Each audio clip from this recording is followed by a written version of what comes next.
Let's start with the lecture verse. The unsurpassed, penetrating, and perfect truth is seldom met with, even in 100,000 myriad kalpas. Now we can see and hear it. We can remember and accept it. I vow to make the Buddha's truth one with myself. Homage to the Buddha, homage to the Dharma, homage to the Sangha. So I wanted to start by saying that I first got something last night in my rough, I'd actually say very rough, explanation of the contents of the Pali Canon. So in my enthusiasm to list the 5 subdivisions of the Sutta Pitaka, that's the 5 Nikayas, I failed to mention the 3rd Pitaka, the 3rd basket. So the Pali Canon consists of 3 Pitakas, 3 baskets. Number 1, the Vinaya Pitaka, that's the rules of the monastic Sangha. The Sutta Pitaka, that's the basket of the thread or of the well-spoken. This is primarily the teachings coming from the Buddha. The word sutta or sutra in Sanskrit means that which sews and holds things together. And sometimes sutra is simply referred to as a string or thread. But what I forgot last night was the 3rd Pitaka, which is the Abhidhamma Pitaka. And the Abhidhamma Pitaka consists of treatises that elaborate Buddhist doctrines, particularly about the mind. And it's sometimes referred to as the systematic philosophy basket. So that's what I forgot. So today I'm going to talk about the Kalama Sutra. The Kalama Sutra is in the numerical discourses, and of course there were copies of the sutta that Reverend Master Scholastica did for us very kindly up in the guest house. So I'm hoping that all of you who wanted to got a chance to read it. But if you didn't, it's there and you can read it after. I think I talked about the Kalama Sutra the last time I did a 7-day retreat on the Buddha's teaching from the Pali Canon. And actually, I've talked about the Kalama Sutra numerous times. So excuse me if you've heard this before. But I guess for me, I think it's just really a crucial, important teaching from the Buddha. And it gives real insight into how the Buddha taught. Now, for me personally, no matter how many times I've read it, I find I'm inspired and amazed by seeing the Buddha give teaching to the Kalamas. As I mentioned last night, it's one of the most quoted and one of the most misquoted of the Buddha's teachings. For all these reasons, I think it's worth having a good look at again. We find the Kalama Sutra in the Anguttara Nikaya. That's the numerical discourses. And the Kalamas were, I'm just going to kind of set the stage here. The Kalamas were a people living at the time of the Buddha in a remote area of the Ganges plain. I think there may have been a forest near the town of Kesiputta. That's the town that they lived in. And so, as happened in those days, because there were a lot of wandering ascetics, wandering people aspiring for the truth, so quite a number of religious teachers of the day would come into the town on alms round for food, and what they would do as kind of a way of giving back or thanking is to give a talk in return. The problem was, though, that each teacher would extol his own doctrine and tear down the doctrine of the other teachers who came before him. And this kind of went on and on and on. And this left the Kalamas confused and perplexed as to what was the true doctrine they should take refuge in. So when the Buddha came to this area of India, the Kalamas hoped that he would clear away their confusion and doubts, because they heard lots of good reports about his teaching. And then I think what unfolds in the rest of the sutta is just amazing example of skillful means and wisdom and compassion. So the first thing that Buddha did was to put the Kalamas at ease. He said that it's fitting for them to be perplexed and in doubt with all these teachers contradicting each other and insisting that they only had the truth. This is somewhat what we might feel like in our modern world with so much coming at us. We don't have the wandering teachers like the time of the Buddha, but we have information just bombarding us constantly. And it's hard to know what's true. So the Buddha proceeds to describe how a follower of his teachings would go at the matter of truth. He doesn't say, do this, do that, but he just simply proceeds to describe how a follower of his teachings would go at the matter of truth. So I'm going to quote here from Bhikkhu Bodhi in his book, In the Words of the Buddha. The Buddha then told them not to rely on 10 sources of belief. 4 of these pertain to established scriptural authority: oral tradition, lineage of teachings, hearsay, and collections of texts. 4 to rational grounds: logic, inferential reason cognition, and the acceptance of a view after pondering it. And 2 to authoritative persons: impressive speakers and respected teachers. So what happens, unfortunately, is that sometimes people take this part of the sutta and they turn it into that the Buddha rejected all. The Buddha said to reject all external authorities and invited each individual to fashion his or her own personal path to truth. But that's not quite what he said. And that's just part of the sutta. It's what's important in looking at the various teachings that he gave, because often there was a context he was giving them in. And it's important to look at the context and just not grab a few phrases from it. So Bhikkhu Bodhi says, read in context, however, the message of the Kalama Sutta is quite different. The Buddha is not advising the Kalamas, who had at this point not become his disciples, to reject all authoritative guides to spiritual understanding and fall back solely on their own personal intuition. Rather, he is offering them a simple and pragmatic outlet from the morass of doubt and perplexity in which they are immersed.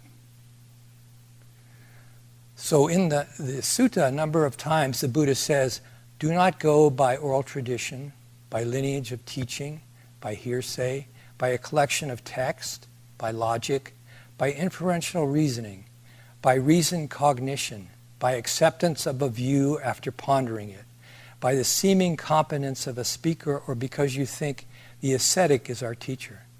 But when you know for yourselves, these things are unwholesome. These things are blamable. These things are censured by the wise. These things, if undertaken and practiced, lead to harm and suffering. Then you should abandon them. And the Buddha also says, but when you know for yourself, these things are wholesome. These things are blameless. These things are praised by the wise. These things, if undertaken and practiced, lead to the welfare and happiness. Then you should engage in them. So then the Buddha proceeds to ask the Kalamas a number of questions pertaining to their immediate welfare and happiness. He doesn't demand that one begins one's spiritual quest by placing faiths and doctrines that lie beyond the scope of their immediate experience. Hence, the questions he asked concern the consequences of the acting out and the not acting out of greed, hatred, and delusion. In other words, breaking the precepts or keeping the precepts. The questions he asked concern the consequences of killing, stealing, engaging in sexual misconduct, telling lies, and getting others to do likewise. Or, on the other hand, keeping these precepts and not acting from greed, hate, or delusion. The Buddha says a person who is without greed, without hatred, and without delusion, not overpowered by greed, hatred, and delusion, his thoughts not controlled by them, will abstain from the destruction of life, from the taking what is not given, from sexual misconduct, and from false speech. He will also prompt others to do likewise. And he asks the question, will that conduce to his welfare and happiness for a long time? And the Kalama say, of course, yes. And he's not telling him what to do, but he's asking him to look at these various actions and breakages and keeping of the precepts. What's the consequence? And is that the consequence that you would like? It seems that the Kalamas had some questions and wonderings around the doctrines of rebirth and karma. But rather than go off philosophically about rebirth and karma, the Buddha keeps it simple. The Buddha's purpose is to lead the Kalamas to see that even were they to suspend concerns about future lives, unwholesome mental states of greed, hate, and delusion, and unwholesome actions of killing, stealing, and lying cause harm and suffering here and now. So whether there's an afterlife or not. And this is to both self and others, these actions. Conversely, wholesome mental states and perceptual actions promote long-term welfare and happiness in the present. Once this is seen, the immediate harmful consequences that unwholesome mental actions cause becomes a sufficient reason for abandoning them. And the visible benefits of wholesome mental states becomes a sufficient motivation for cultivating them. Whether or not there is life after death, one has good reason in the present life to abandon unwholesome mental states and cultivate wholesome mental states. If there actually is an afterlife, one's in a good position. In a very skillful way, we see that the Buddha, by letting the Kalamas reason and answer questions themselves about the results and consequences of different types of actions, has helped them out of their confusion. What I really like about this sutta is that the Buddha did... let me just look at this again, sorry. The Buddha just didn't go in there and clear everything up for the Kalamas and say, well, do this and do that, and and it'll all be fine. No, he asked them questions, and what did they think?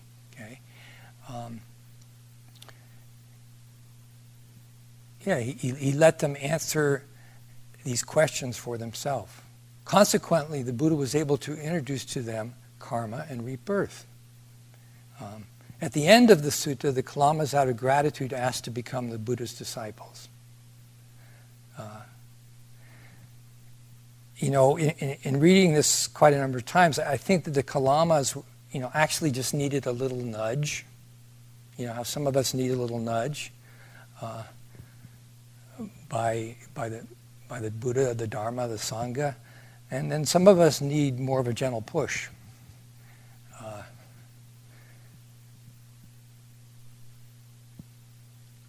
Bhikkhu Bodhi says, in sharp contrast to revealed religion, the Buddha does not demand that we begin our spiritual quest by placing faith in doctrines that lie beyond the range of our immediate experience.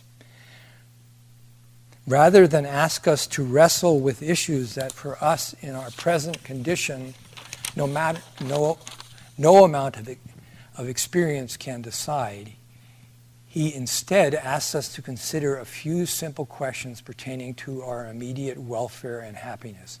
Questions that we can answer on the basis of personal experience.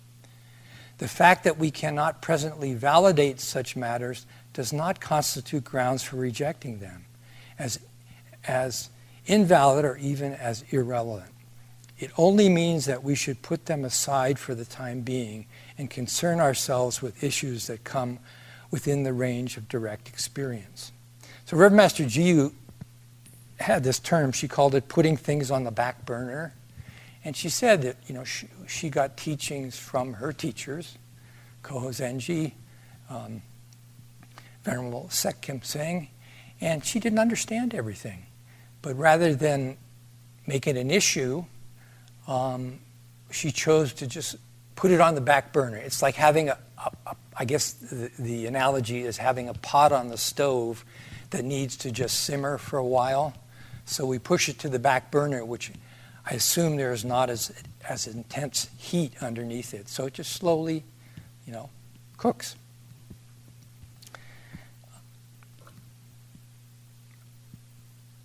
I think this is a true statement for all of us, but I think we all have a PhD in suffering as human beings.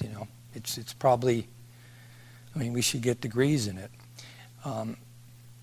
It's essential that we investigate and find the causes and conditions that lead to our suffering, as well as the causes and conditions that lead to our welfare and happiness. The Buddha points the way. The scriptures point the way. The Dharma points the way. The Sangha points the way. But we have to do the investigating ourselves. Once we see and know what leads to freedom from suffering, we can make better choices that cause less karma. Once we know for ourselves this is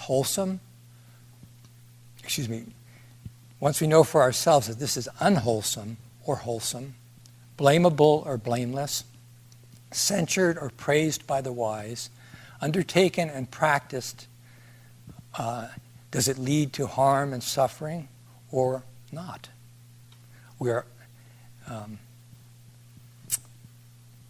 Once we can do this, we cause less harm in our world and we make it a better place. In time, continuing in this training, we understand the depths of the Buddha's teachings. It's not that this idea of knowing for ourselves is not that we have to doubt and mistrust others and that we are alone without any help. And we are the owners of our karma. We're the heir to our karma.